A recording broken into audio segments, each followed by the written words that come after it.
The following is a presentation of KSL Sports. Hello, Cougar Nation. Top of the key, triple, Richie Saunders, fourth three-pointer of the night, massive make. Every Monday night, we break down the Cougars' last game and look ahead to next week. Cougar Nation, brought to you by Central Bank. Here's BYU insider Mitch Harper and Matt Baiamonte on Utah's legacy home of the Cougars, KSL News Radio. Good evening, Cougar Nation. Welcome on into your show, Cougar Nation, talking BYU basketball. Over the next hour, Mitch Harper, Matt Baiamonte with you. I'm here in the great state of Utah holding it down. Matt, fresh off a cruise, a Disney cruise, looks tan, looks vibrant, looks excited about life. The stretch run for BYU basketball. How you feeling, Matt? I'm feeling better than ever. A Disney cruise is no joke, Mitch. We got to get you and your family out on one of these things. I've enjoyed the Florida sun, and then I'll be back for the season finale against Utah later this week. So, look, BYU hoops, though. Even when you're disconnected and you're on a cruise, the Disney cruise, they had ESPN running 24/7.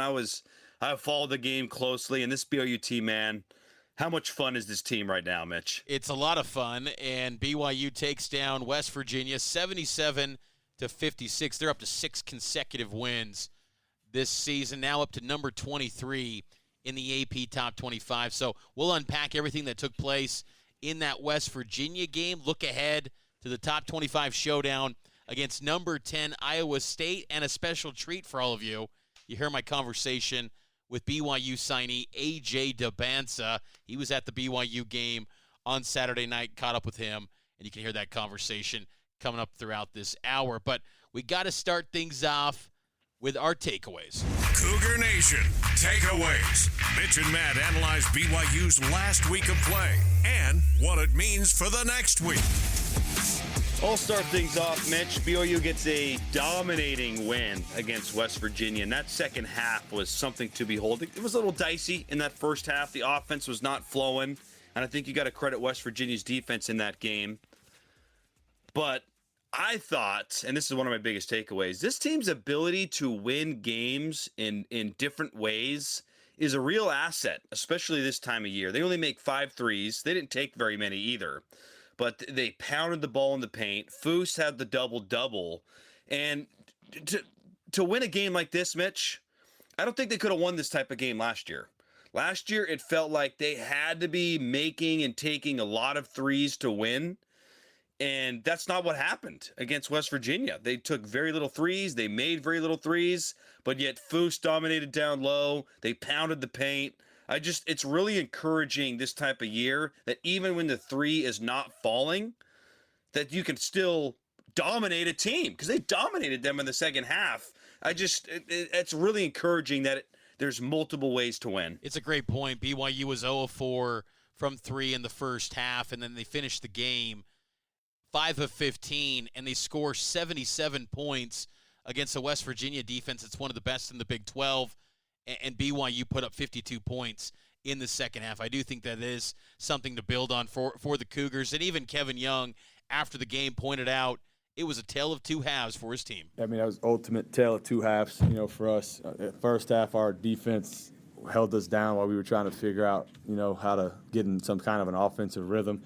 And in the second half, our guys, attention to detail coming out of halftime where we just said, hey, get to the rim. They're going to take away the three-point line. They don't have a ton of shot blocking. Just get to the rim. And we had a determined group that did that, and that was the difference in the game. And until that little bonanza they had at the last couple minutes of the game, I thought our defense was really good in the second half too. So it's a hard team to play. Javon Small is a really good player. And so it was a good response after kind of a slugfest first half. Kevin Young touched on it right there in that soundbite. Is one of my takeaways. The defense stepped up in the second half. BYU maybe has the code on how to stop Javon Small. Javon Small ends up with 15 points, 5 of 14 from the field. 15 points on 14 field goals for a guy like him who's a Big 12 Player of the Year candidate potentially. BYU shut him down in the 2 meetings this year. Yeah, I love that point because Javon Small, I think before that first meeting a couple of weeks ago, you said he and I don't know if you still feel this way, Mitch, but at the time you said he was going to be your pick for Player of the Year. Yeah. And 2 times against BYU, he has not put up performances that would warrant Player of the Year. So that is a tip of the cap to the defense, no doubt about it. My other takeaway, Richie Saunders, man. I mean, not necessarily a noteworthy performance against West Virginia, just a pedestrian 13 points. But that's my takeaway. This guy has a pedestrian game. I mean, it was a solid game. I'm not saying it wasn't a good game, Mitch. It wasn't what it was against Arizona State. As Arizona State, he was awesome. And earlier today, Mitch, he was named the Player of the Week in the Big 12 for a second consecutive week.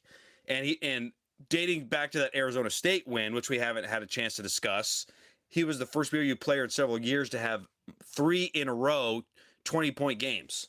I mean, I guess what I'm trying to say here, Mitch, is when he doesn't have a great game, you're like, wow, Richie only had 13. And that's a testament to Richie and how good he is. He is to me very clearly a first-team selection in the conference. I would be stunned if he is not a first-team player. He has been so good, and I just love that even on a quote-unquote off night where he doesn't make a 3, he still is impactful on both ends of the floor and scores 13 points.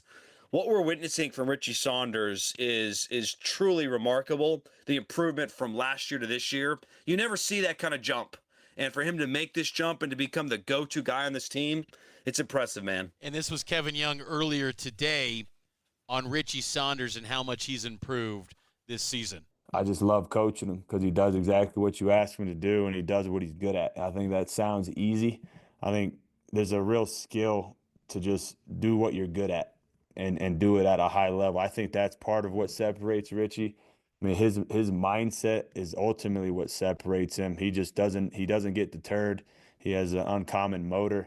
Good stuff there from Kevin Young on Richie Saunders, because you're right. I mean, Richie Saunders has been excellent, and it's getting to the point, Matt, where I kind of wonder if Richie's going to have a decision on his hands. No. Don't you think? Don't you think he's got to at least put his name in the NBA draft process? Yes. At least do that. But then I have a feeling he could be a guy that keeps his name in, potentially. He's older. He has to be guaranteed a first-round pick to stay in the draft. What if he was guaranteed second round? No. Come back. You can make more money in the NIL era. He would make so much money. The NIL deals for Richie, a guy who grew up in Utah, Mitch, and is a BYU guy through and through and tested the portal, but couldn't leave because he loves BYU. That guy would command some serious coin in the NIL market. You don't go for the second round. We've seen this, Mitch. We saw this about, 15 years ago when Jimmer tested after his junior year. He was not guaranteed a high enough pick, and he comes back and kicks butt. And then on top of that, last thing, and I'll let you get to it, next year is going to be insane. You have an interview with AJ Dybantsa. I can't wait to hear that later on the show in Cougar Nation. The eyeballs, the scouts. I mean, if he just continues what he's done this year, and there's all this publicity with AJ, and they make a tournament run, don't you think he would then maybe be a French first-round pick? Potentially, and I think that what helps the cause to get him back is revenue sharing, where BYU can directly pay him on top of NIL, whatever comes from the Royal Blue Collective. So you're right. I mean, he can make a lot of guaranteed money, and even Chase Roberts has said, that revenue sharing was a nice piece to get him back on the football side because it helps set him up for his future and extends his career as long as possible. But I do believe we're getting to a point where we got to stop acting like Richie Saunders can't be an NBA guy. And when Kevin Young speaks with so much conviction on a guy like Richie Saunders about his NBA potential, we got to take it more serious because I think there's no one better than Kevin Young when it comes to evaluating NBA guys. And my other takeaway from the game was just kind of similar to your point about winning at a different style, but they can win against tough defenses. Because think back to last year in March Madness, they go up against Duquesne, physical defense. West Virginia cut from a similar cloth in terms of they want to, be very physical, make it a low-scoring game, yet BYU still won. I think that's showing the progress of this program and this team this year, that they can win against a physical defense because Like, look, if you get into an 8-9 game, and hopefully BYU can climb the seed lines, say an 8-9 against UConn, you're going to play a physical brand of defense, and you got to be able to maybe win a game in the low 70s, high 60s. BYU, I think, got a confidence boost that they can do that. The 8-9, the way they're playing right now, if they're an 8 seed, I get the scheduling, I get the difficulty with only half the bracket, but give me a break. An 8 seed? I don't think so, Mitch. Come on. Right now, Lenardi's got him at an 8 seed, bracket matrix an 8 seed. So I'm with you. I think they should be more a 7. Especially when Kansas is in that 7 territory. BYU's a better team than Kansas by a mile right now. But I'm always a little bit leery with these selection committees in BYU, but I digress. We got to take a break, though. On the other side, we'll talk about what's trending up and trending down for BYU basketball. We'll get a look ahead to BYU Iowa State and also my conversation with AJ Dybantsa. Cougar Nation sponsored by Central Bank, voted best bank and mortgage in Utah Valley. Visit them online at cbutah.com.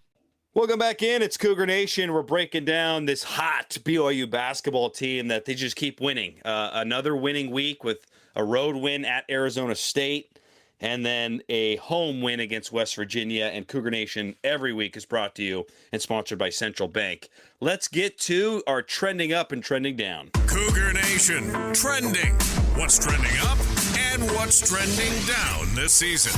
Let's start things off with trending up, Matt. And I'm excited for this guy to have this recent success heading down the stretch run. Fousseyni Traore having a huge performance for BYU. Foose goes for 20 points, 9 of 13 from the field, 10 rebounds, his first double-double since November against Mississippi Valley State back on November 23rd. Huge performance for Foose, and this was Dallin Hall after the game, and he gave a great comment on Foose and the impact he means for BYU basketball. We obviously have played a lot of minutes together. Foose was thrown into the fire since his freshman year here, and he's really been asked to carry a big load. And I've said this on a different interview, but I think the guy sitting right here is the most underappreciated BYU basketball player of all time. Like, he brings it every day.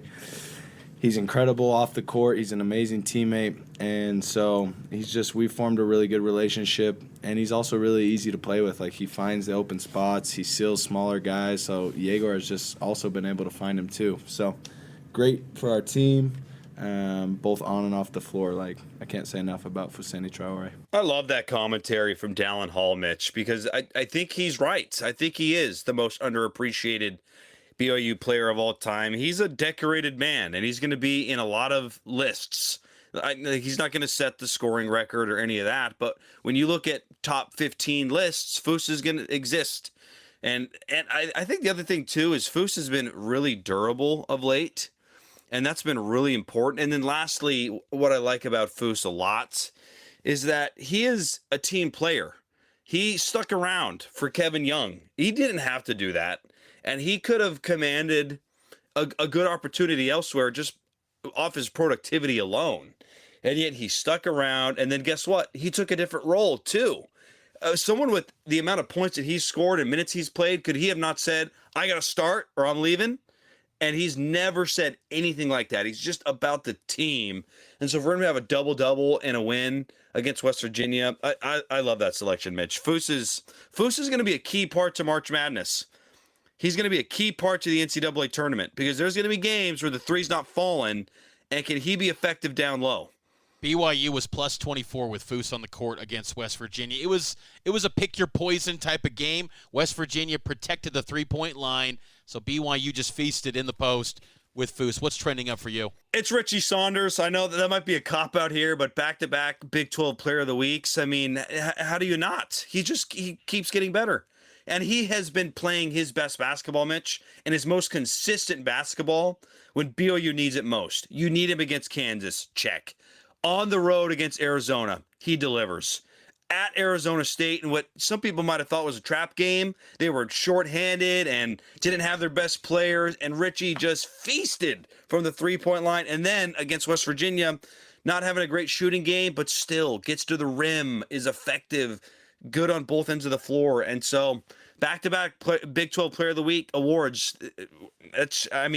For that to be Richie to start the year, if you said if anyone wins that award, it'd be what, Yegor? Yep. Just based off his talent alone, and yet it's Richie Saunders, I think who is the best player. I think it's worked out perfectly for BYU to have a veteran be the star, because then it eases some of the pressure of Yegor, and then he can kind of slide into his role as, I don't want to say complimentary piece, because when he's on, it's an X factor that's big for this BYU team. He doesn't want to be a score first point guard. No. He wants to distribute. And to your point, which is a good one, Richie taking on that role has let Yegor be himself. Another guy that had some high expectations coming into the year was freshman Cannon Catchings. He goes down with an injury in the first half against West Virginia. So he's my, I guess, trending down. This was Kevin Young earlier today with the injury update and the outlook on Cannon heading into the matchup against Iowa State. Wasn't as bad as it looked, which was great. He's kind of day-to-day, and that's kind of how we're approaching it. Day-to-day with Cannon Catchings. He came back out in the second half. He had an ice pack on his knee. So it's going to be a touch-and-go situation. I would have told you in November, you suffer an injury to Cannon Catchings, oh, buddy, things are going to go south. But I think BYU's success continues, Matt. I don't know how much this impacts BYU and their potential in March if Cannon Catchings isn't fully healthy. Hopefully he's available, because when he's on, you see the Arizona game and that shot-making ability, but I still think they can navigate without Cannon Catchings potentially in Ames. It doesn't change the floor for BYU at all. It just changes the ceiling. Because when Cannon is lighting it up, then this team can truly beat anybody. Without Cannon Catchings, I still think you can make a run in the NCAA tournament, but you'd prefer to have him there. Trending down for me, I would say the Big 12 as a league, just their ability to get as many teams into the big dance as possible. West Virginia needed that if they wanted to probably get in.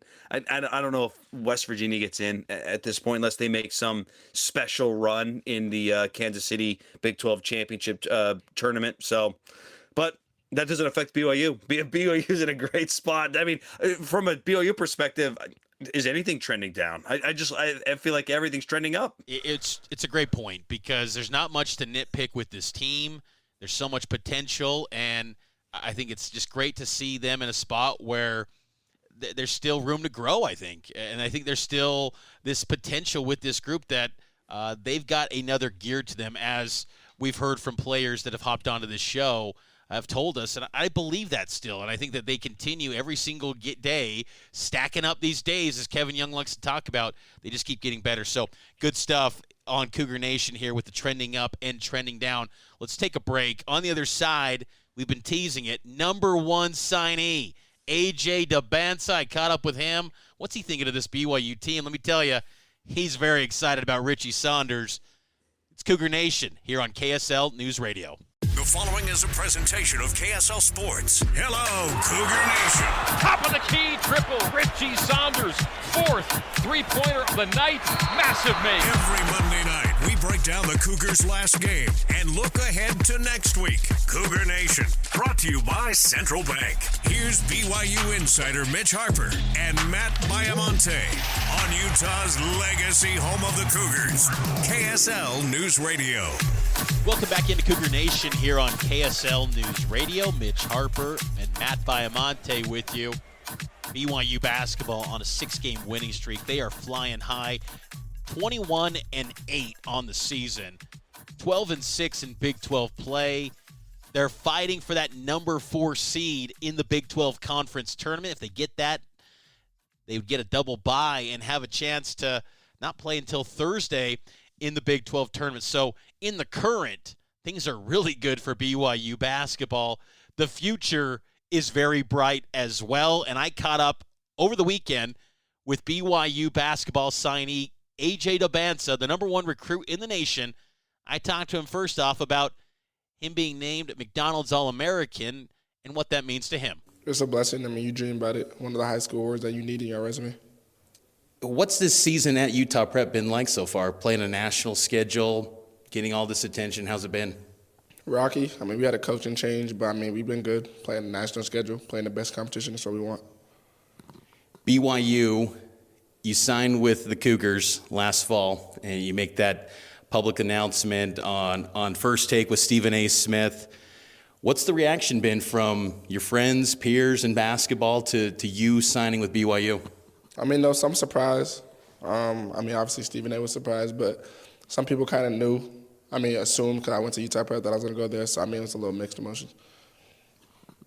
When BYU's on this win streak like they've been with victories over Kansas and Arizona, you told people, like, hey, that's why I'm going to BYU, because of the product that KY and this staff are putting together. Yeah, it's a first-year program, and we already beaten top 25 teams, and we're already ranked as the 25th best team. So, we just going to try to make that jump next year, too. We saw on social media the video, I think, of you and Xavier watching, I think it was the BYU-Arizona game. What do you look for when you're watching, BYU? Like, just when you're breaking down a game and you're watching this team in action, what do you see? What do you look for? I like to watch, just as a fan, because I'm not there yet, but, also I like to, see, positions I would be in, positions I would be getting the ball in, positions I would be passing the ball in. When you look at how you envision yourself with KY's scheme, what do you like about it? NBA play styles. Anybody can really bring up the floor, 1 through 4, maybe even 1 through 5 next year, depending on how we work in the summer. And it's a lot of fast plays, a lot of transition, a lot of quick hitters. What is it about Kevin Young that impressed you the most during the recruiting process? His resume speaks for itself. You can't really argue it. How did he communicate with you? Like, what's his style? Because he just seems like a different tone than a lot of coaches out there. Yeah, he's new to the college recruiting, so he wasn't trying to blow my phone up as much. But he did enough to sign me. You've been a well-traveled guy as of late. Paris, All-Star Weekend. What have those experiences been like? And rubbing shoulders with some of the biggest names in basketball and being viewed as one of those big names when you go to these settings. Just taking in all the advice that they give me. I like to ask questions. What's the most common question you ask to some of these stars? It depends on who it is. It's not like one question I ask everybody. What some of the best feedback you got then? I got a lot of feedback. I got business feedback. I got on the court feedback. I've gotten deal partnership feedback. So I got a lot. I thought it was fun to see All-Star Weekend. You had a collaboration with Instagram and these big brands that you're aligned with. How much do you enjoy that side of it? That's just it's still a new world, I think, in college basketball where players can maximize their name, image, and likeness. How much do you enjoy just kind of having that social platform and getting your name out there and enhancing your brand? That's good. A lot of little kids look up to me, so trying to give out content for them. What's been some of the craziest interactions you've had with young people since navigating this season as kind of a superstar number 1 recruit? Somebody had a AJ Dybantsa BYU jersey already, and I'm not even on the team yet. Was that the game up in November and up north here in Utah? No, I wasn't committed then, so it was in Jersey. So they already had the jersey before. That's pretty wild. It was in New Jersey. Oh, in New Jersey. In New Jersey, yeah. Was it a number 3? Yeah, it's number 3. Is that what you want to be at BYU? Yeah, hopefully. I was going to say, because maybe if Yegor, he's got the 3 now, but I got to imagine, he's projected as maybe a lottery pick. That would make a lot of sense for him to go, but we'll see how that goes. Is there any significance behind the number 3 for you? No significance. I just had no other option when I was in 9th grade. Oh, so that's it. Playing good ever since. So it just kind of stuck. You got assigned it, and it worked out. Yeah. I'm curious, what are some of the goals that you do have when you do get to BYU? I'm sure you've been asked about this, but as you've had more time to really digest the signing and really settle in as a BYU signee, what goals do you have when you ultimately arrive at BYU for that season you're with the Cougars? Just develop as a mature player. I'm kind of raw right now, so just tightening up my game in all aspects. That's something I've noticed when in your interviews that you do that you'll be fair to critical of your game. Like, what do you want to improve on? If you say that you're raw, like as the number 1 guy, like what is there to improve for your game? Everything. What was the number 1 thing you feel like has to get better at the college game, you feel? I'll just say shooting. Yeah, deeper line shooting. Do you think that, too, with the physicality in the Big 12, Like, do you feel like you're ready for that environment? Is that an area where you want to still, evolve in with the physicality, getting ready for Power Conference basketball? Yeah, definitely. I mean, I'm going to be working with Wiz, train Giannis, train a whole bunch of guys, so I definitely get stronger, get faster, get more athletic. The last couple of moments here with AJ Dybantsa, I'm curious with BYU, the fan base. You mentioned that there was a fan wearing a AJ jersey for BYU at the time. What's been your impressions of BYU fans and just their passion behind since you've been signing? It's a lot of love. I mean, even when I got announced, there's a lot of flashlights on. Like, everybody really cares. It's really a family environment. How excited are you to continue your being a teammate with Xavier Stat and the experience you guys have had here at Utah Prep this season? It's been good. It's only good to build our chemistry for next year. What's Xavion's strengths, you think, on the court? Shot blocker. He blocked one of my dunks yesterday, so shot blocker, rebounder. He's getting more touch now, so he has a little post hook, a little mid-range number. He's still relatively young in the game where he's still picking it up, but feels like there's been a lot of growth for him. Yeah, definitely.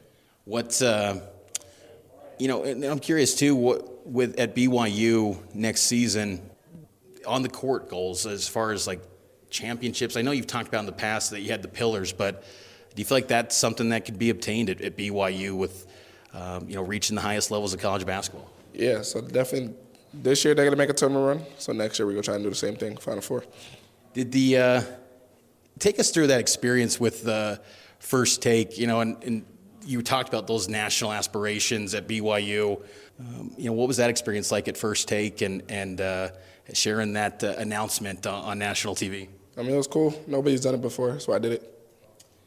Going forward, what's the timeline for when you get to BYU and when you settle in and get ready to be a BYU Cougar? My classes start May 1st, but I'll be there the 29th for your report dates, 29th, April. How excited are you to see how maybe this roster is going to be built out? Because I think about, Richie Saunders, how great he's playing, and, thinking about the dynamic duo that you guys could be, just a lot of optionality with this roster. And I got to imagine you got to be pretty excited at the thought of what KY can build with this team. Yeah, definitely. We're going to be losing some key guys. I wish I could play at Foose. Wish I could play on Mawat. Guys like that. But, we just got to come in with who we got.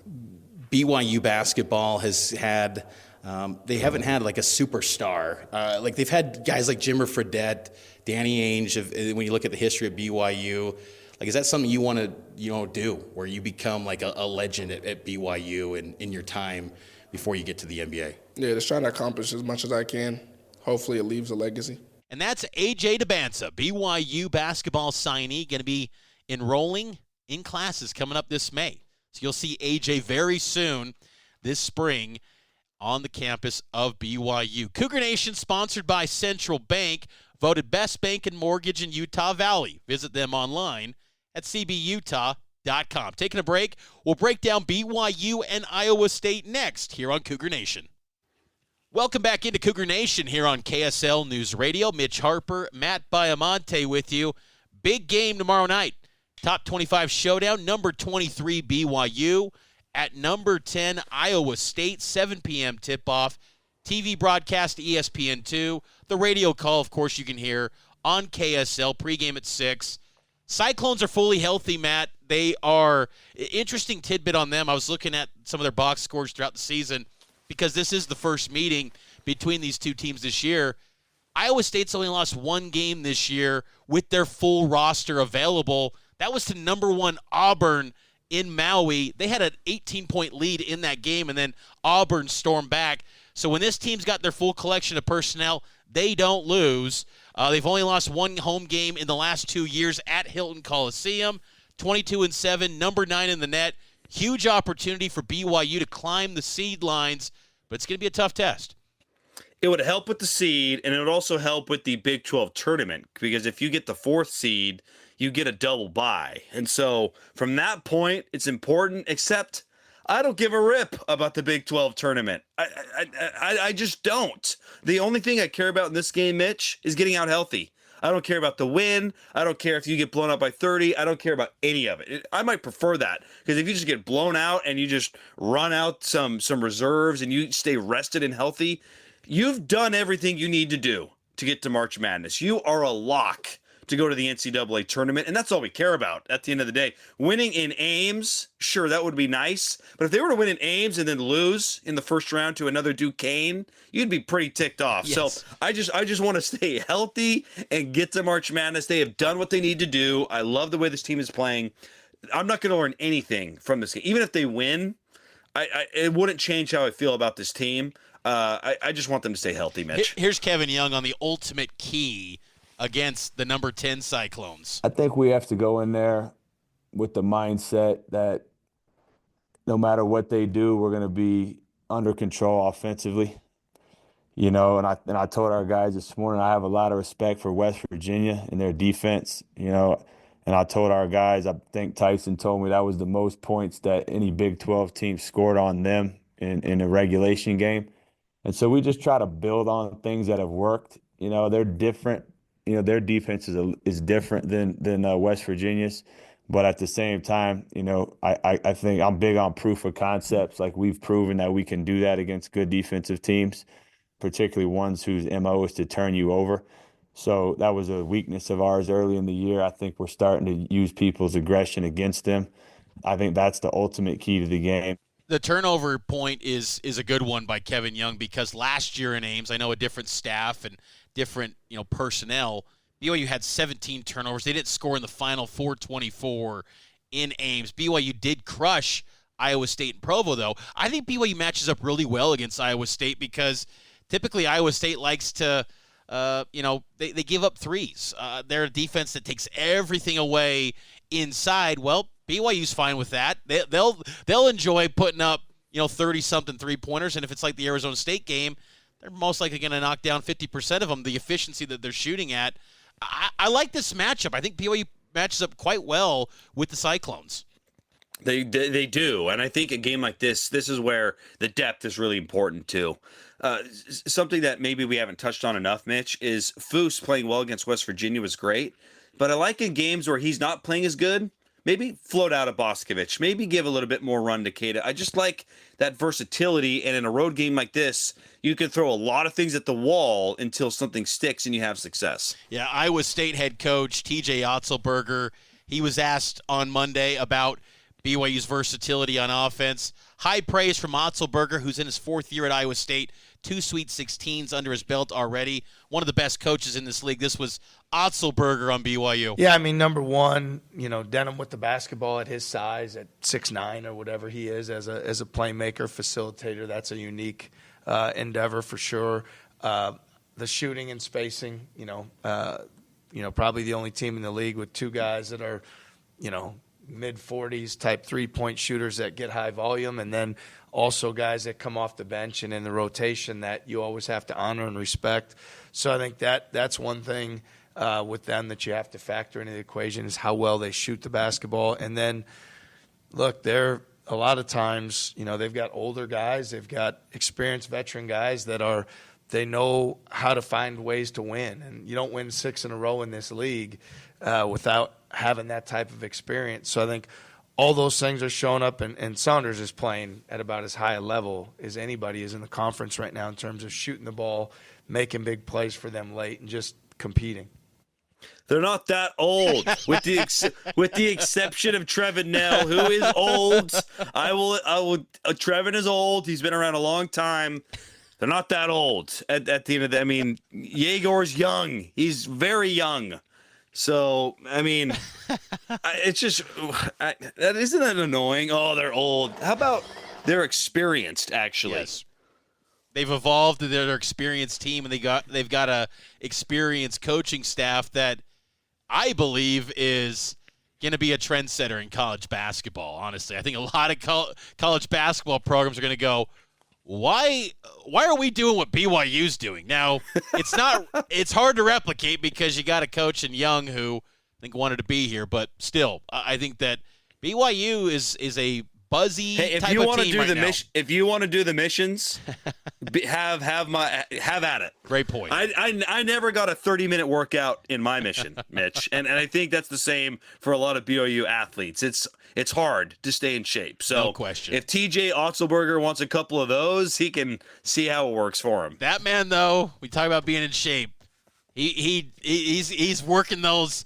He's working out all the time. That man fits nicely in a polo.